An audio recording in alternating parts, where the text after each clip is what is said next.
Hey everybody, welcome to the second episode of my podcast, Cassie's Storytime. So, today we are going to read Chapter 2 of Once Upon a Dream, A Twisted Tale.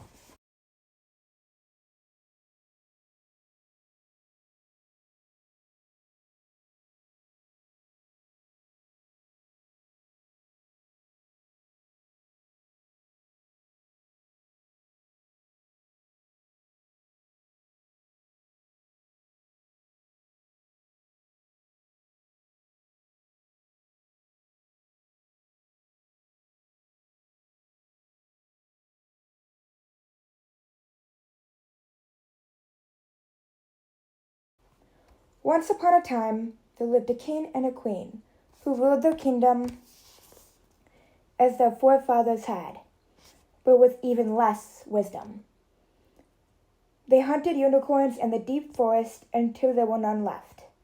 They banished all of the wise old men and women, witches and hermits, priestesses, and shamans who advised them to follow a more prudent path.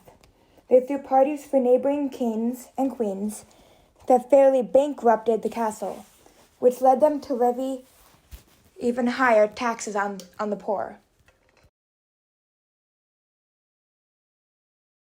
Covet's eyes, wishing they had more for themselves. But as it was mostly a peaceable country, they had no military. After some years, the queen gave birth to a girl, which was something of a disappointment since they wanted a prince who would inherit the kingdom and become king one day.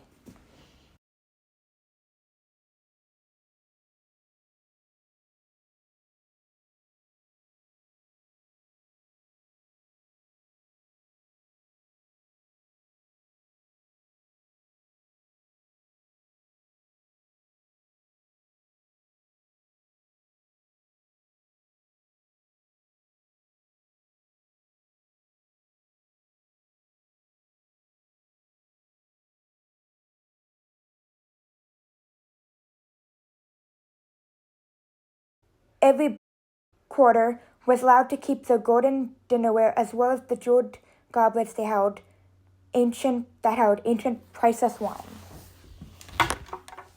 And all the guests gave gifts to the beautiful little baby: snow white ponies, pillows of velvet and silk, toys carved by the cleverest dwarves. And then it was the three evil fairies' turn. "Here she is, as promised," said the king. "Now, it's time for your gifts," said the queen. The first fairy laughed wickedly. How about beauty? She may as well be pleasant to look upon while she slaves for us eternally." The second fairy said, "I'll give her the gift of song and dance. Perhaps she can entertain us." The third fairy said, "I give her parents the power they wish and supernatural help they need to attain their heart's desire. And on her 16th birthday, we will claim the princess as ours."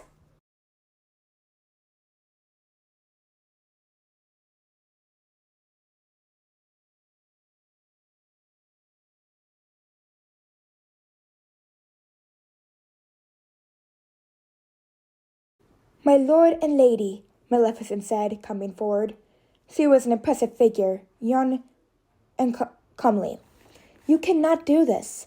You cannot sell your child to the likes of these." "I thought we had done with last of you," the king growled. "Do not meddle in the affairs of kings, hag. It is not your place."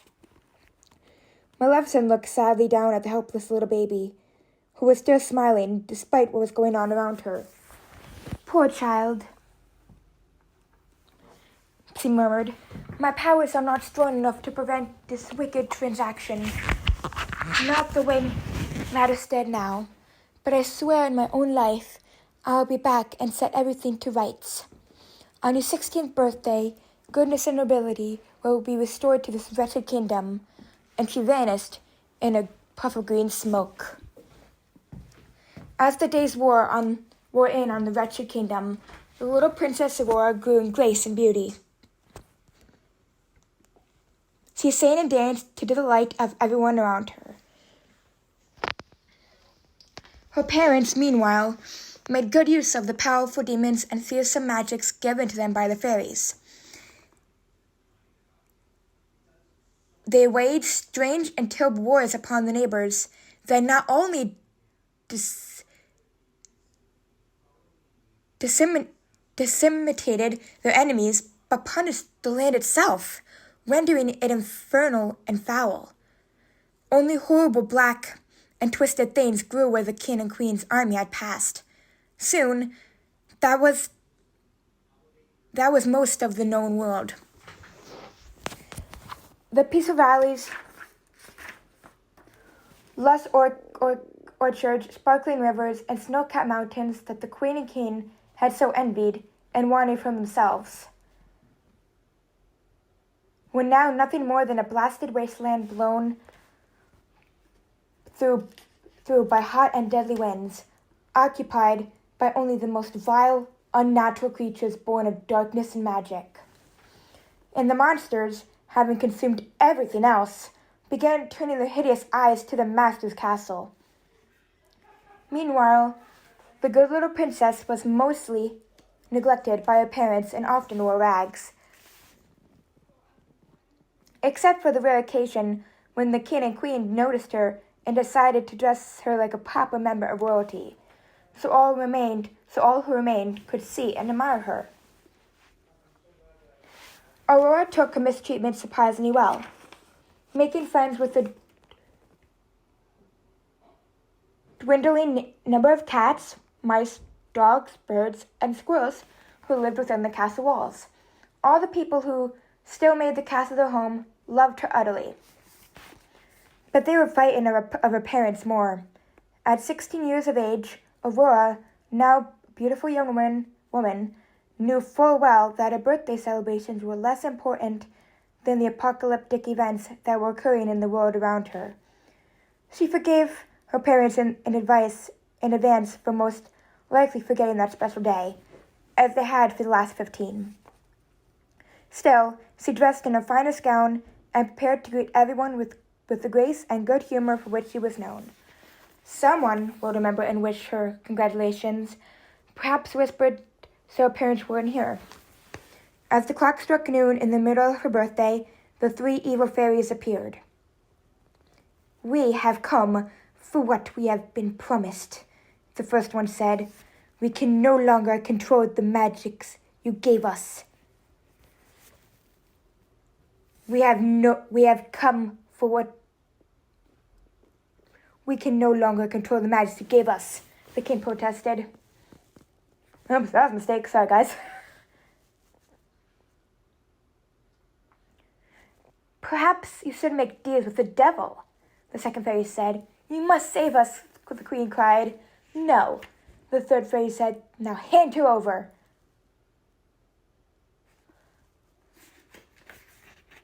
Confused, Aurora looked from her parents to the fairies. What is meant by all this?" she asked, hoping against hope she didn't understand. "You must go," the queen said wearily, gesturing to the fairies. "No." As had happened 16 years previously, there was a puff of green smoke. Maleficent appeared. She did not look like she had before. Now she leaned hard on a staff, and her peaceful face was drawn and hollow. Black robes wrapped around her like she was an ancient pilgrim at the end of a very long journey. "It had taken me the full 16 years to prepare, but now I shall do my best to prevent further evil in this kingdom," she said, her voice still strong. She raised her staff, and green light glowed from the crystalline orb at its top. "You have no power," the first fairy began. "Begone!" Maleficent cried. She threw both her hands into the air, and green fire shot from her body. The three fairies shrieked and dissolved backward. the essence of their being returned to whatever evil place had spawned them. O foolish king and queen, Maleficent said, what evil you have done cannot be entirely undone. The land will shriek forever from the pain you have caused it. Perhaps, however, I can save what little is left. She raised her arm again and chanted. Green fog flowed out from her fingertips and through the delicately paned windows of the castle. It ebbed around the black and twisted trees that now grew in the dried-up moat. Vines and thorns began to sprout from the ground. These grew rapidly and reached up over the castle walls, crisscrossing quickly like the wrap of a weft of a spinster's loom. Soon the whole castle was enveloped in a dark green shadow. Unholy cries of frustration ran out from the blasted land beyond. Spent, Maleficent fell back, her white face even paler than before. We are safe. The king, about to give her royal thanks, or some such, was not allowed to speak. She held up her hand, and he was silenced. You, however, will receive a punishment far kinder than you deserve, considering the things you have done, she said coldly. For selling your own daughter to the dark and destroying the world outside these castle walls, you should die. But as the new queen of this castle, I will show leniency and lock you in the dungeons forever, where you may think upon what you have done and repent. And the guards of the castle and the people within did nothing to stop this, and may, in fact, have helped push the old king and queen down the stairs. Sold me? Ella murmured. I don't understand. Maleficent put her hand on the poor girl's head. I'm so sorry, child, she said. This is a terrible thing to have happened to you and the world you knew. But at least now you and those still here may live, and we shall survive and prevail. And so, Queen Maleficent, Aurora, and the survivors in the castle lived happily ever after, while the world lay dead and deadly around them. And that is the end of Chapter 2. I will see you guys next time. Have a good day.